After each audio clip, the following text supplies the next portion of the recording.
Post basic करें तो क्यों करें और करने से फायदा क्या है? क्या 2 से 3 लाख रुपए लगाने से कुछ हो सकता है? क्या करना चाहिए या नहीं करना चाहिए? और करें तो कहां से करें, कैसे करें? सारे डाउट क्लियर कर दूंगा, गवर्नमेंट कॉलेज मिलने तक के डाउट क्लियर कर दूंगा। सो सेशन को एंड तक जरूर देखिएगा। सबसे पहले तो मैं अपना इंट्रोडक्शन दे देता हूं। मेरा नाम विकास कुमावत है। पढ़ाते हुए नर्सिंग के छात्राओं को पढ़ाते हुए मैंने 10 से 11 साल निकाले हैं। सो आप सभी का एक बार फिर दिल से हार्दिक अभिनंदन। तो अगर आप जानना चाहते हैं कि पोस्ट बेसिक करें तो क्यों, क्या फायदा हो सकता है और आपको आगे जाकर क्या सैलरी मिल सकती है, भाई कोई भी कोर्स में आप इन्वेस्ट कर रहे हो तो इतना तो पता होना जरूरी है। तो देखो जी, सबसे पहले तो मैं आपको यह बता दूं, अगर आपकी क्वालिफिकेशन जीएनएम है तो आप कमजोर नहीं है, डोंट वरी। कुछ वैकेंसियां ऐसी होती है जिसके अंदर बीएससी नर्सिंग किया हुआ बंदा, उसका एक्सपीरियंस की जरूरत नहीं पड़ती है, नो एक्सपीरियंस, डायरेक्ट ये बंदा अप्लाई कर सकता है। पर जब जीएनएम वाला इन्हीं वैकेंसियों को अप्लाई करता है तो यहां जीएनएम के साथ में 2 साल का एक्सपीरियंस होना कंपलसरी होता है। बस अधिकांश स्टूडेंट इसी वजह से पोस्ट बेसिक बीएससी नर्सिंग करते हैं। गवर्नमेंट कॉलेज तक या गवर्नमेंट नौकरी को पाने के लिए ये कोर्स एडिशनल करते हैं। तो भाई ध्यान देना, अगर जीएनएम का आप 2 साल का एक्सपीरियंस लेते हैं तब भी आप उस लेवल पर तो पहुंच ही जाएंगे, क्योंकि जीएनएम के साथ 2 साल का डिजायरेबल एक्सपीरियंस होता है। ठीक है, इसके बाद में मैं बात करूं रोजगार के अवसर। तो देखो, पोस्ट बेसिक करने के बाद में रोजगार के अवसर कितने ज्यादा बढ़ जाएंगे। एक स्पेशली जीएनएम करके आप केवल क्लिनिकल कर सकते थे रोज, और जब आप पोस्ट बेसिक बीएससी नर्सिंग कर लेते हैं तो आप टीचिंग डिपार्टमेंट में भी ऐड हो सकते हैं।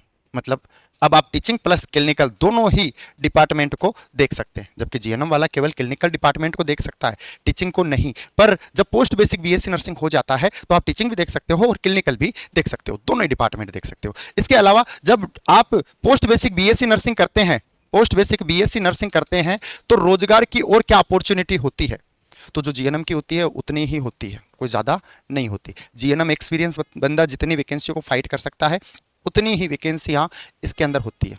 ठीक है ना, तो जॉब क्राइटेरिया में कोई ज़्यादा अंतर नहीं है। इसके अलावा उच्च शिक्षा के अवसर, हाँ पोस्ट बेसिक अगर जैसे आपको ग्रोथ करनी है, टीचिंग में ग्रोथ करनी है, आपका जीएनएम हो गया, जीएनएम के बाद आपने पीबीबीएससी की, पोस्ट बेसिक बीएससी नर्सिंग, है ना, उसके बाद आप एमएससी नर्सिंग कर सकते हो, उसके बाद आप पीएचडी कर सकते हो। तो ये क्या है, ये ग्रोथ हो रही है, आपके जो शिक्षा के अवसर है वो बढ़ रहे हैं। आप जब पोजीशन चेंज करते हैं, क्वालिफिकेशन चेंज करते हैं तो आपका स्किल भी चेंज होता है, और जिस स्किल के अंदर आप आएंगे उसी प्रकार का डेमोन्स्ट्रेशन देंगे। और जाहिर सी बात है, जब आप पोजीशन चेंज करते हैं ना तो सैलरी में भी चेंजेस देखने को मिलते हैं। आज हमने यहाँ तक देखा है, मैंने अपने एक्सपीरियंस में, कि बंदे ने जीएनएम किया या बंदी ने जीएनएम किया 2002 में और आज वो किसी नर्सिंग कॉलेज की प्रोफेसर है और प्रिंसिपल बन के बैठी है। समझ रहे ना, तो उन्होंने सफर कहां से स्टार्ट किया, जीएनएम से, पर जीएनएम से कहां पहुंच गए, अरे वो प्रिंसिपल की पोस्ट तक पहुंच गए, जिसको सबसे कॉलेज की हायर अथॉरिटी बोला जाता है। समझ रहे ना, ये कब पॉसिबल हुआ, ये हायर एजुकेशन या उच्च शिक्षा के अवसर से, ठीक है ना, हायर स्टडी से। और क्या क्या बेनिफिट हो सकते हैं, सरकारी नौकरी की संभावनाएं। देखो जी, जहां जीएनएम और बीएससी नर्सिंग है ना, या पोस्ट बेसिक बीएससी नर्सिंग, हम इन तीनों के अंदर देखेंगे। जीएनएम में मान लीजिए संभावना थी आपकी, जीएनएम में आपकी संभावना थी, उससे संभावनाओं से थोड़ी ज़्यादा होती है पोस्ट बेसिक बीएससी नर्सिंग में, और उससे भी थोड़ी ज़्यादा होती है बीएससी नर्सिंग में। यह है संभावनाओं का सर्कल, क्योंकि बीएससी नर्सिंग में आपको 2 साल का एक्सपीरियंस का इंतजार नहीं करना पड़ेगा, डायरेक्ट एग्जाम फाइट करो और डायरेक्ट आप वैकेंसियों के अंदर अपनी स्किल दिखाओ। स्किल आपके पास में है तो वैकेंसियां आप क्लियर कर लोगे और आपको गवर्नमेंट नौकरी दे दी जाएगी। इसका मतलब क्या है, यही तो है। तो यहां पर जॉब, गवर्नमेंट जॉब अपॉर्चुनिटी है वो उतनी ही रहती है जितनी GNM, BSc nursing, post basic BSc nursing, MSc nursing इनकी रहती है। ठीक है ना, इसके अलावा सम्मान और सामाजिक सेवा, बिल्कुल जी, अगर आप जीएनएम हो, आप जितनी क्वालिफिकेशन अपनी बढ़ाओगे तो आपकी पोजीशन बढ़ रही है, आपका रुतबा बढ़ रहा है, आपकी ग्रेड बढ़ रही है, तो सैलरी भी बढ़ेगी, रुतबा भी बढ़ेगा और सम्मान, रेस्पेक्ट, डिग्निटी भी बढ़ेगी। तो जीएनएम से BSc, post basic BSc nursing करने का फायदा है, ऐसा नहीं है कि फायदा नहीं है, और सही समय पर कर लोगे तो और भी ज्यादा फायदा है कि नहीं। तो यहाँ पर रेस्पेक्ट भी बढ़ेगी, सोशल सर्विस भी है एक तरीके की, ठीक है, लोगों की सेवा भी है, अच्छा वेतन। मैंने कहा लीजिए आपका जीएनएम है, कितनी सैलरी मिल रही है प्राइवेट में, तो आप कहेंगे सर 16,000 मिल रही है। आप पोस्ट बेसिक बीएससी नर्सिंग कर लेते हैं, अब कितनी मिल रही है, अरे सरकार 20,000 से ऊपर मिल रही है।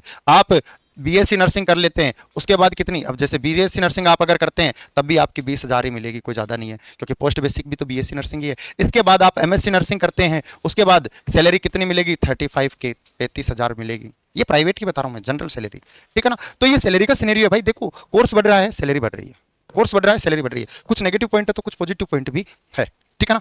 इसके अलावा कैरियर की स्थिरता, देखो जी ऐसा है, नर्सिंग एकमात्र ऐसा डिपार्टमेंट है जहां पर एक बंदा जब ज्वाइन करता है ना तो वो अपनी पूरी की पूरी लाइफ को स्पेंड कर देता है। ध्यान देना, कहाँ, जिस कॉलेज में ज्वाइन करता है, जिस हॉस्पिटल में ज्वाइन करता है।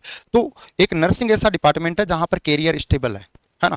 अब ये सोच के तो आपने जीएनएम किया ही होगा, पर अगर आप बीएससी नर्सिंग कर लेते हैं, टीचिंग डिपार्टमेंट में जाते हैं, तो आप देखना बहुत सारे कॉलेज के अंदर टीचर ऐसे होते हैं जो पिछले 10 साल से हैं, 15 साल से वहीं पढ़ा रहे हैं। इसका मतलब यहाँ पर नर्सिंग डिपार्टमेंट के अंदर कैरियर में स्थिरता होती है, ठीक है ना, कैरियर स्टेबिलिटी होती है। और गवर्नमेंट लग जाओगे तब भी ऐसा नहीं है कि आज यहाँ आज वहाँ घुमा रहे हैं या ट्रांसफर हो रहे हैं, स्टेबल, जहां पर जॉब लगी है वहीं पर स्टेबल, ठीक है। प्रोफेशनल ग्रोथ, पोजीशन चेंज हो रही है, प्रोफेशनल ग्रोथ हो रही है क्या नहीं। इसके अलावा गुड सैलरी पैकेज, अभी मैंने आपको बताया था, जैसे आप पोजीशन चेंज करोगे सैलरी का पैकेज भी आपका बढ़ेगा। और ऐसा नहीं है कि केवल और केवल पोस्ट बेसिक वालों में एक लिमिट की सैलरी होती है, आप इंडिया के बाहर जाओ आपको बहुत सारी सैलरी मिलेगी। हम लोग जर्मनी के लिए ट्रेनिंग करवाते हैं अपनी कोचिंग के अंदर, तो हम लोग बच्चों को यहाँ पर ट्रेनिंग करा के जब भेजते हैं ना तो उनकी सैलरी होती है, यहाँ से तुरंत जाते हैं तब 2,50,000।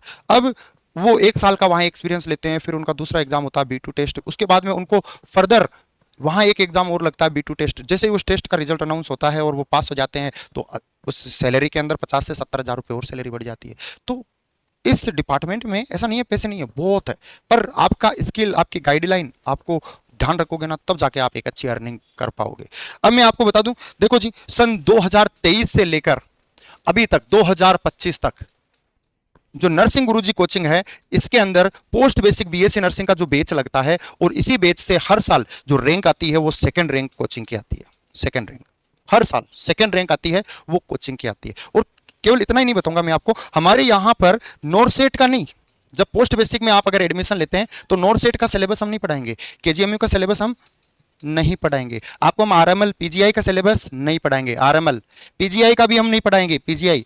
तो भाई हम कौन सा सिलेबस पढ़ाएंगे, आपको वो सिलेबस पढ़ाएंगे जो सी नेट अटल बिहारी वाजपेयी के अंदर ABVMU, अटल बिहारी वाजपेयी ABVMU, इसकी पोस्ट बेसिक बीएससी नर्सिंग का एग्जाम जो होगा उस एग्जाम से रिलेटेड जो सिलेबस होगा वो सिलेबस पढ़ाएंगे, तो सिलेक्शन होने के चांस कई गुना बढ़ जाएंगे। नहीं तो बहुत सारे बेचारे नॉर्सेट की कोचिंग करते करते रह जाते हैं और लास्ट में ऑप्शन नहीं बचता तो बेचारे कहीं और एडमिशन हो जाता है।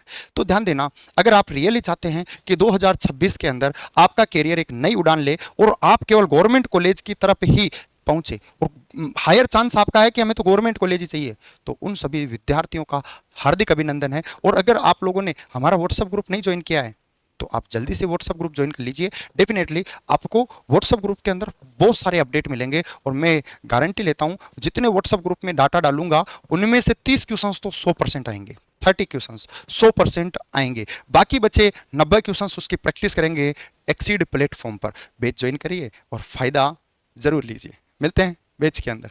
Thank you all, love you all.